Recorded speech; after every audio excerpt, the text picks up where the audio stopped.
I'm Beth Chesterton, and this is the Preparing for the Possibility podcast. I'm here today with Mona Andrews, who's a serial entrepreneur. She's the CEO of a company called Stay in the Game. She leads two different companies, and she's had an incredible career. Mona, thank you for joining us today. Oh, you're so welcome. So happy to be here. As we get started, I want to talk to you about Stay in the Game. Can you tell us what is Stay in the Game? Stay in the Game is my passion project that I started when I really realized that women were having a very hard time balancing being a new mom, the caregiving responsibilities with their career. And so I set up a platform where a woman can work for us remotely, flexible hours during the week, and they can choose their hours. Is it 10 hours, 15 hours, so that they can keep their career in place while they're raising their children. We don't want anyone to ever have to choose between career and caregiving. Okay, it's so true because you hear women all the time say, "Can you have it all?" And with you and your organization in place, you're saying you can have it all. Right. Yes. You can at least at minimum keep your resume up to date, keep your skills sharp, keep yourself in the game so that when you are ready to go back into maybe a more 40-hour a week or more career, you're ready to do it. Because statistically, if a woman takes off 2 years from her career to have babies, it is much harder for her to even get an interview to get back in. It's very difficult to get back in. You have a better shot of getting an interview if you've been fired than if you've taken off time to be a mom. Wait, can you repeat that point, please? So, statistically, if you take time out of your career to raise your babies, and even a 2 year gap on your resume creates a lifelong cascade of events, which include having a very, very hard time getting back into the workforce, into the level that you were at, and also even getting the interview, because statistically, the interview will not happen. It's very, very hard. And your lifetime earning capability is reduced significantly just from taking those 2 years off. Okay, so there's a great warning to women. You have to stay in the game. Tell us a little bit about the response to the organization you created. When did you start it and how's it been going? It's been really amazing. So I started it in 2018. I already had my other company going, and I was looking at the way the country was going. I was seeing how many women I saw were really struggling, smart, really educated, master's degrees, business degrees, all of it, and still having such a hard time getting back into the workforce or staying in the workforce. And so I just said, I've got to do something. So that's why I used my expertise. I'm an expert in dispersed workforces. So I have employees all over the world. And we've always been very comfortable with a dispersed remote workforce. And so we started this in 2018. And then when COVID happened, the objection, which is about remote work, really went away. So we were really thrilled that we could show that we could be very, very productive in a remote work environment. So you were handling a remote workforce before Yes. 2020. So you Yes. were already in place. Fantastic. So tell us about some of the response you've had to this business. Who's participating and what's going on? It's been really extraordinary. I'll tell you, one of the constituents that I didn't expect that is really a large, large constituency, and they apply for our jobs by the dozens, are women that did leave the workforce. So we have women that have been out of the workforce maybe for 5, 10, 15 years, really smart women that need to get back in. And so we're really this place where they can come. When they do re enter after they've had their children, it's really hard confidence wise. And so for them to come back into the environment where we provide community, we provide upskilling, we provide training, it's a really great environment and it really gives them the confidence. That's the number one thing that I find is when women step out of the workforce, it really does do something to one's confidence and their identity. And so we really want to get that shored up and let them know they're part of something bigger than themselves, that they can invest in themselves within our environment, and that they can grow. Let's talk about confidence. So ABC to CEO is in place to prepare young women for the possibility of CEO. So it's not just about being a leader, it's about being the leader. Confidence is a huge opportunity, sometimes a gap. Talk about how do you build confidence? You stay in the game is one thing it sounds like, but What are some things you do to shore up confidence? That's an excellent question.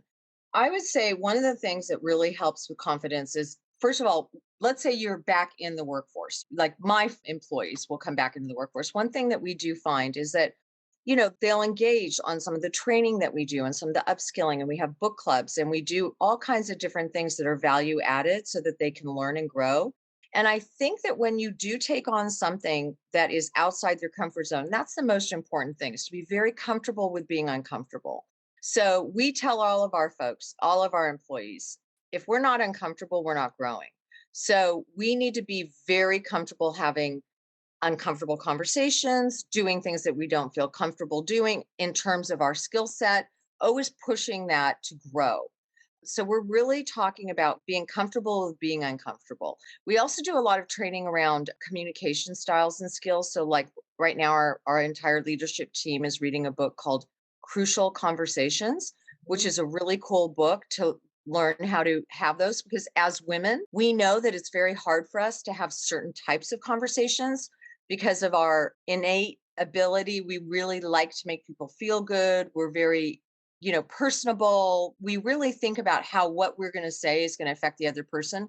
Whereas a male gender, would not have that same kind of feeling that we have. So it's just a different orientation as a woman. The other thing that women don't do is we don't ask. So women have a really hard time asking for help. And we feel like we need to do it all on our own. And I think the most courageous thing that a person can do that can build confidence is to learn how to ask for help and understand that that's okay. Okay, I love it. And I think what you're really speaking to is how a strength, which is caring about how people feel, having compassion, being able to connect. With too much of it can be a weakness as well because we're uncomfortable. But when you talk about being comfortable, being uncomfortable, it's really exciting. It makes it a little bit more fun. And when I was speaking with your really good friend, Puna Mahajer, who was also on our podcast, she talked about this year trying to do everything that made her uncomfortable. So she was Yeah. a very successful entrepreneur, as we know, and CEO who's taking intentional approach to spending her time in the discomfort zone. And that Yeah. sounds like you are in the same position. I tell my teams, I say, we're going to grow. I don't think we ever are done learning. And so, I mean, even when I'm 90, I'm going to still be learning how to do things better and be a better leader and a better, team player and all of that. It's always a learning process, constant learning process. The other thing you had asked was, how have we been received? Well, one thing that's been extraordinary is that we've really won a ton of awards. I was just awarded, based on the company, Visionary CEO by the Los Angeles Times, and also with the Stevie Awards and the Small Business Awards. So we've really achieved a lot of really great accolades for what we're doing. We're also really working hard on content. So we publish in Forbes.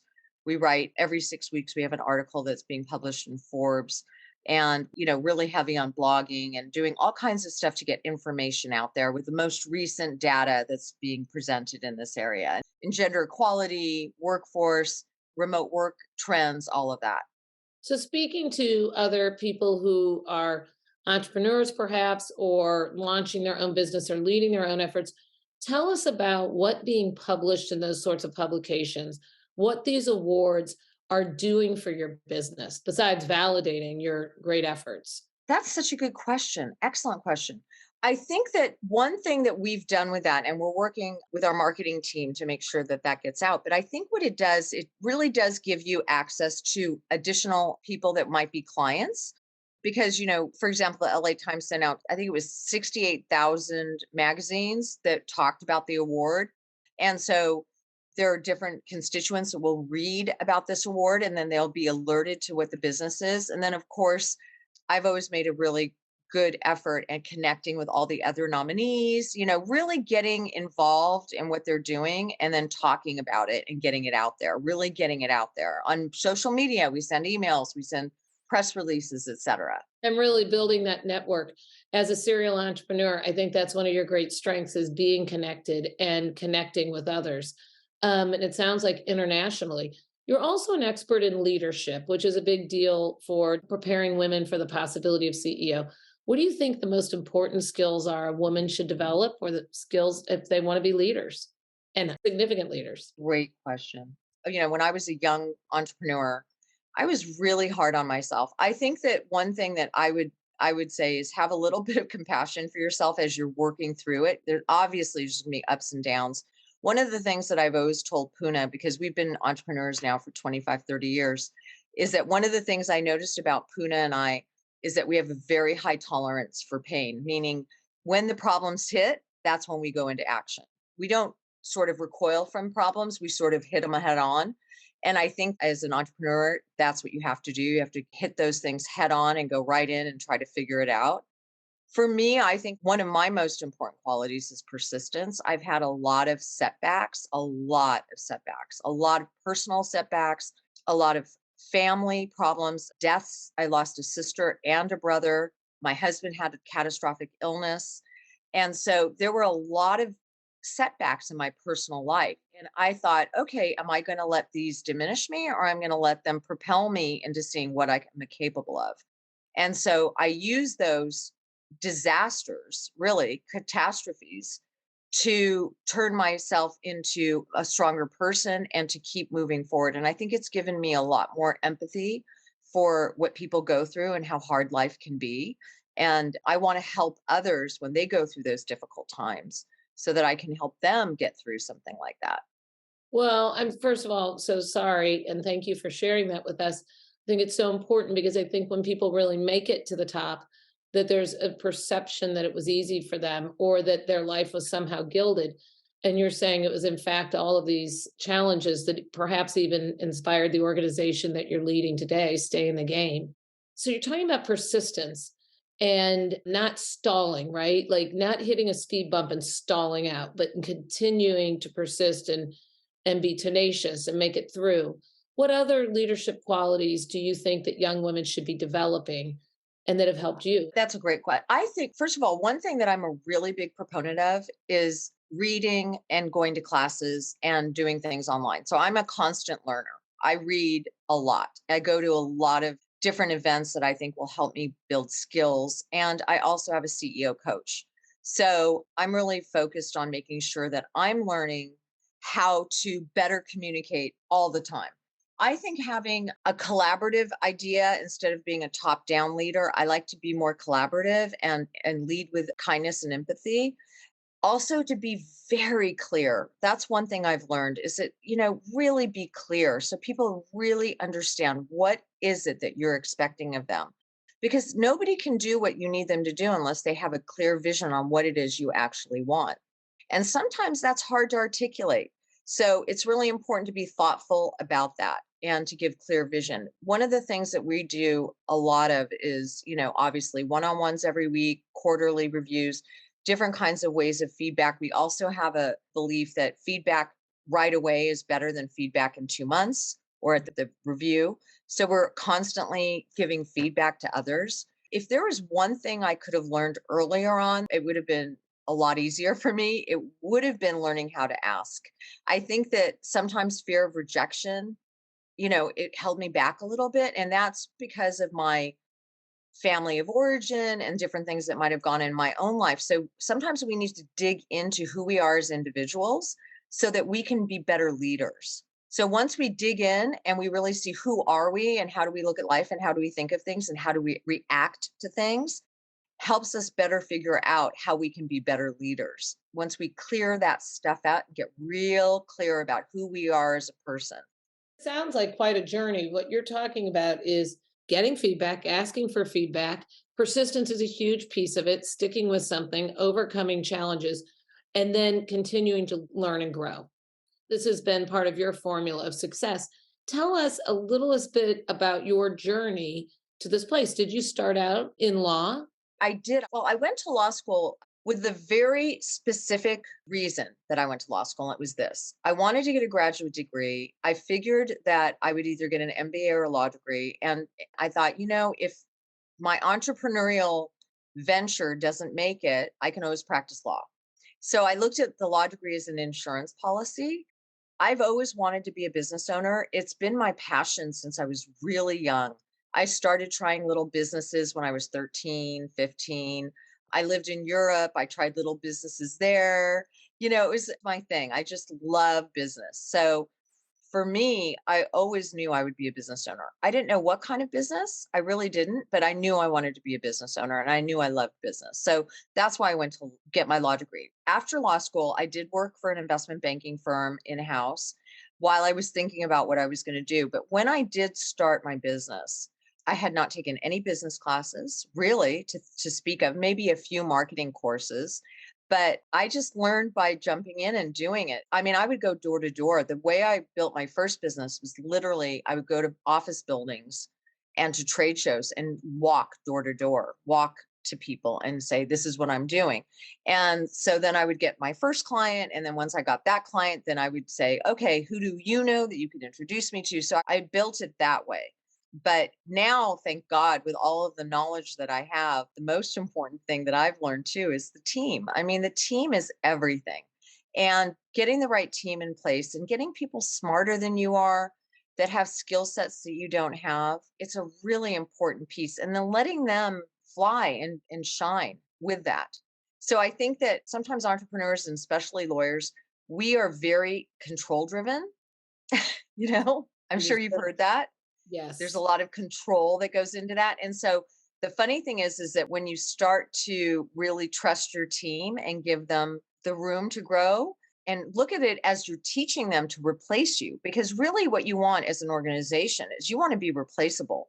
The only way an organization is ever going to be successful is if it can stand on its own without one person, right? So we want to make sure that we're creating an organization that can thrive without me.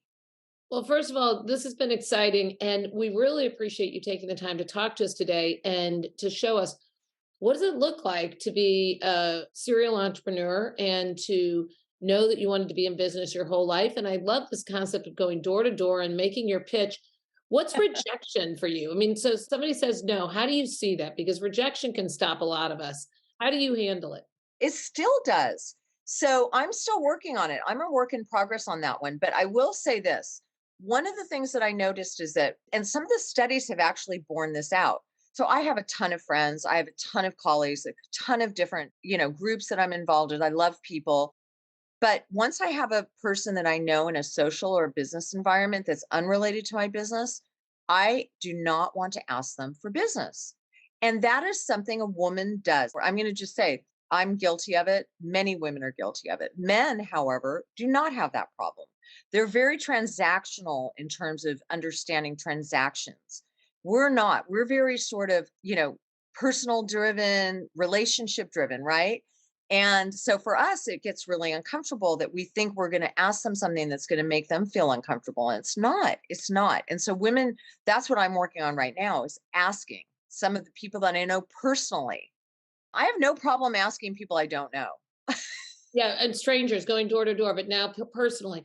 Okay, so everybody, if you're listening, remember this is a time, and I would say that Mona's saying, just ask, go ask. Just ask. And ask more often. So, how does somebody get connected with you if they want to follow you and learn from you? Oh, please do. And I'm always available to help. I love talking to anybody who wants to be an entrepreneur or leader. Please feel free to call me anytime. You can find me on any of the platforms. On Instagram, We Stay in the Game, but in everywhere else, we're Stay in the Game. And you can find me all over on any of those platforms. That sounds fantastic. And we'll be looking up your articles and maybe sharing some of them as well. And if somebody wants to join Stay in the Game, how do they join? Thank you. Yes. So we created our own database. We have a very wonderful community that we've put together. So even if a person is not ready to get back into the workforce, we actually have a community for those folks as well as folks that want to get back into the workforce. So just go to our website, join our community. We have webinars, we have newsletters, we have different things that are being sent out in all of this area. And we're just building out that community. So please do join that community. And you'll get a lot of value from the content and the other options that we're putting out. And we really do want to create, as we grow, more circles of people in different parts of the country that can get together and have community and grow with each other through this journey. Fantastic. Mona Andrews, thank you for taking the time today. Hopefully, you'll come back and see us soon and we can continue the conversation. Thank you, Beth. So nice to talk with you. Thank you. For those who want to check out her website, it is stayinthegame.net. I'm Beth Chesterton. This is ABC to CEO. Don't forget, we're a not for profit organization. Join us in a mission to prepare young women for top leadership and for CEO. Our website is abctoceo.com. You can follow us online for daily inspiration, tips, and tools to make it to the very top.